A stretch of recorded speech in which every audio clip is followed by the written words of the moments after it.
ஒரு 3 காரியங்கள் கர்த்தருடைய கரத்திலிருந்து நன்மையை பெற்றுக்கொள்ள வேண்டும் என்று சொன்னால், கர்த்தருடைய கரத்திலிருந்து ஆசீர்வாதங்களை பெற்று, எல்லாருக்கும் ஆசீர்வாதம் வேணும் தானே? எத்தனை பேருக்கு ஆசீர்வாதம் வேணும்? 4 பேர், 5 பேர், 6, 7, 8, 9, 10.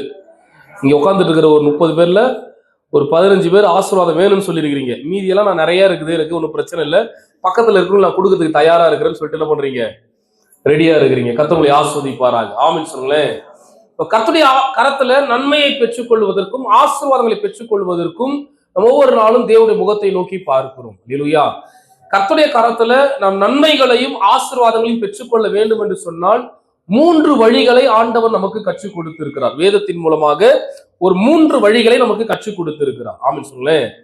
முதல் வழி என்ன அப்படின்னா, ஊக்கமான ஜெபம். ஊக்கமான ஜெபம் நம்முடைய வாழ்க்கையில ஆசீர்வாதங்களை கொண்டு வரும். எத்தனை பேர் ஜெபிக்கிறவங்களா இருக்கிறீங்க? இங்க எத்தனை பேர் ஜெபிக்கிறீங்க? கர்த்தருடைய சமூகத்துல அனுதினமும் நான் ஜெபிக்கிறேன், என் தேவைகளுக்காக, என் குடும்பத்திற்காக, என் எதிர்காலத்திற்காக, என் வாழ்க்கைக்காக, நான் கடந்து போகிற பாதைக்காக, என் பிரச்சனைகளுக்காக, நான் கடந்து வந்த வழிகளுக்காக, இதற்கெல்லாம் நான் ஜெபிக்கிறேன் அப்படின்னு சொன்னீங்கன்னா நீங்க ஆசீர்வாதத்துக்கு பாத்திரவானா இருக்கிறீங்க. அல்லேலூயா. ஆமென் சொல்லுங்க. இந்த ஜெபம் என்பது நீங்க எப்போனாலும் ஜெபம் பண்ணலாம். காலை ஜெபம் பண்ணலாம், மதியம் ஜெபம் பண்ணலாம், நைட்டு ஜெபம் பண்ணலாம். உங்க விருப்பத்திற்கு ஏற்ற போல ஒரு நேரத்தை நியமித்துக் கொண்டு அந்த நேரத்துல நீங்க என்ன பண்ணலாம்? ஜெபிக்கலாம். இந்த ஜெபத்திற்கு ஆண்டவர் நிச்சயமாய் பதில் கொடுனா உங்களுடைய ஜெபங்கள் எல்லாம் அவருடைய துருத்தியில் சேர்த்து வைக்கப்படுகிறது வேதம் சொல்லுகிறது. கர்த்தர் தம்முடைய துருத்தியில் என்ன பண்றாராம்? சேர்த்து வைக்கிறார். எப்போ நீங்க அதுக்கு கேப்பபிளா இருக்கிறீங்களோ. ஆமென் சொல்லுங்களேன். நீங்க 1ஆம் வகுப்பு படிச்ச உடனே உங்களுக்கு டிகிரி சர்டிபிகேட் கையில எடுத்து பண்ண மாட்டாங்க, கொடுக்க மாட்டாங்க.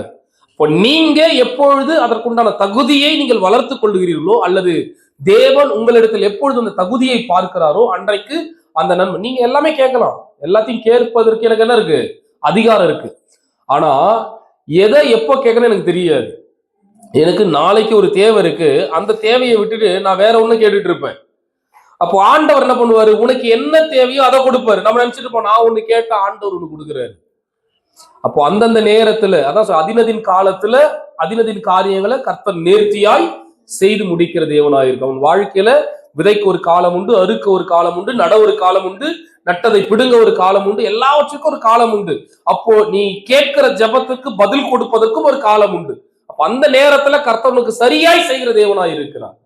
ஊக்கமான ஜெபம் நம்முடைய வாழ்க்கையில நன்மையை பெற்றுக்கொள்ளும். ஊக்கமான ஜெபம் என்பது எப்படின்னா ஒரு ஸ்டேட் ஹைவே மாதிரி.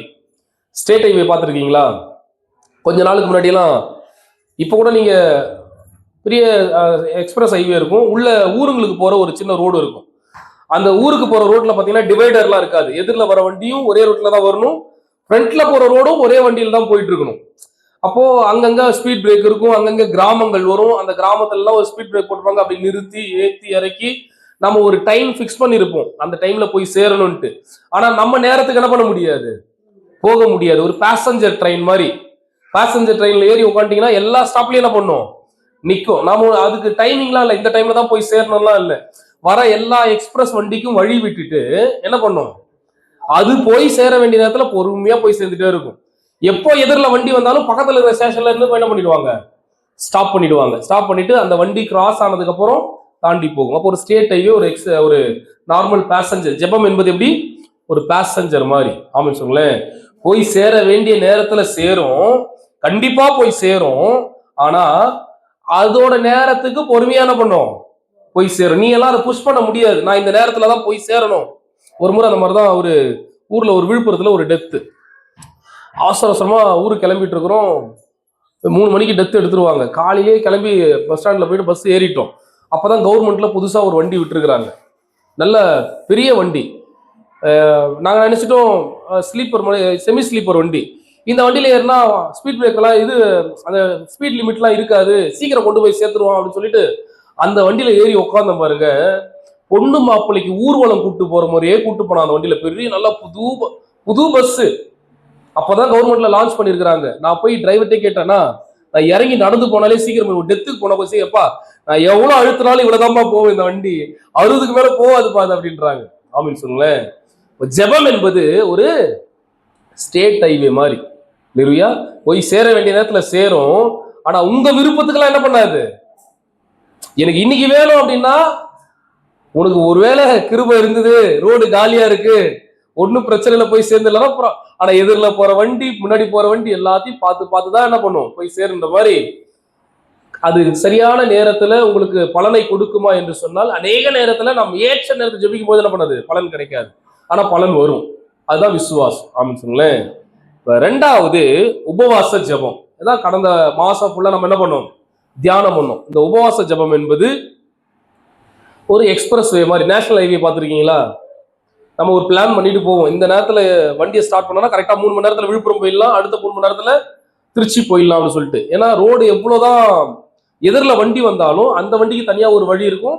நாம என்ன பண்ணிடலாம், கொஞ்சம் பைபாஸ் பண்ணி போயிடலாம். ஊருக்குள்ள வண்டி வந்தாலும் பிரச்சனை இல்லை, கரெக்டா சேர வேண்டிய நேரத்துல என்ன பண்ணிடும், கொண்டு போய் சேர்த்து விடும். இல்லையா? இதுதான் ஒரு உபவாச ஜெபம். நீ கரெக்டா ஃபாஸ்டிங் போட்டு ஃபோக்கஸ் பண்ணி நீ பண்ற ஜெபத்தை ஆண்டவர் சரியான நேரத்துல சரியான காலத்துல உன் வாழ்க்கையில அற்புத அடையாளங்களை செய்து அந்த உபவாசம் முடியறதுக்கு முன்னாடி கர்த்தர் அற்புதத்தை செஞ்சிருவார். ஆமென் சொல்லேன். அப்ப நல்லா கவனிக்கணும். கர்த்தர் நம்முடைய வாழ்க்கையில கொடுக்கிற ஆசீர்வாதத்துக்கு முதல் படி ஜெபம், ரெண்டாவது உபவாச ஜெபம். ஆமென் சொல்லேன். யூடியூப்ல எப்படி தட்டி பார்த்துட்டே இருந்தேன். திடீர்னு ஒரு அழகான ஒரு சீனரிஸ் வந்தது. பயங்கரமான ஒரு மலை பிரதேசம், பக்கத்துல கடல், அழகா ப்ளூ கலர்ல தண்ணி. அதுல ஒரு ஆடு கொடுக்குறாங்க. என்ன ஆடு கொடுக்குறாங்கன்னா, சென்னையில இருந்து வெறும் 3 மணி நேரத்தில், சென்னையில இருந்து 3 மணி நேரத்துல இந்த சைடு போனா விழுப்புரம், இந்த சைடு போனா ஆந்திரா. இங்க எப்படா இந்த மாதிரி ஒரு அழகான ஒரு இடம் இருக்கு அப்படின்னு நான் யோசிக்கிறேன். சென்னையில இருந்து வெறும் 3 மணி நேரத்தில் இந்த அழகான தீவிற்கு நீங்கள் வாங்க. சென்னையில தீவா ஏதுரா அப்படி பார்த்தா சொல்றான் 3 மணி நேரம் ஃபிளைட்ல வரணுமா. அல்லேலூயா.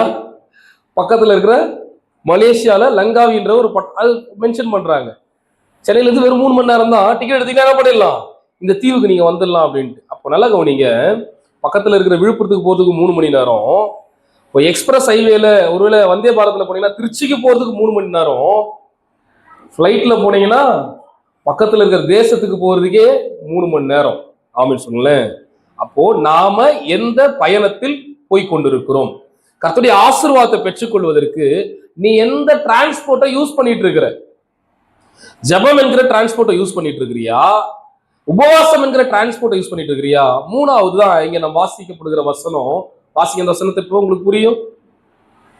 நீ தேவனுக்கு ஸ்தோத்திர பலியிட்டு உன்னதமானவருக்கு உன் பொருத்தனைகளை செலுத்தி ஆபத்து காலத்தில் என்னை நோக்கி கூப்பிடு, நான் உன்னை விடுவிப்பேன், நீ என்னை மகிமைப்படுத்துவாய். மூன்றாவதுதான் பொருத்தனையின் ஜெபம்.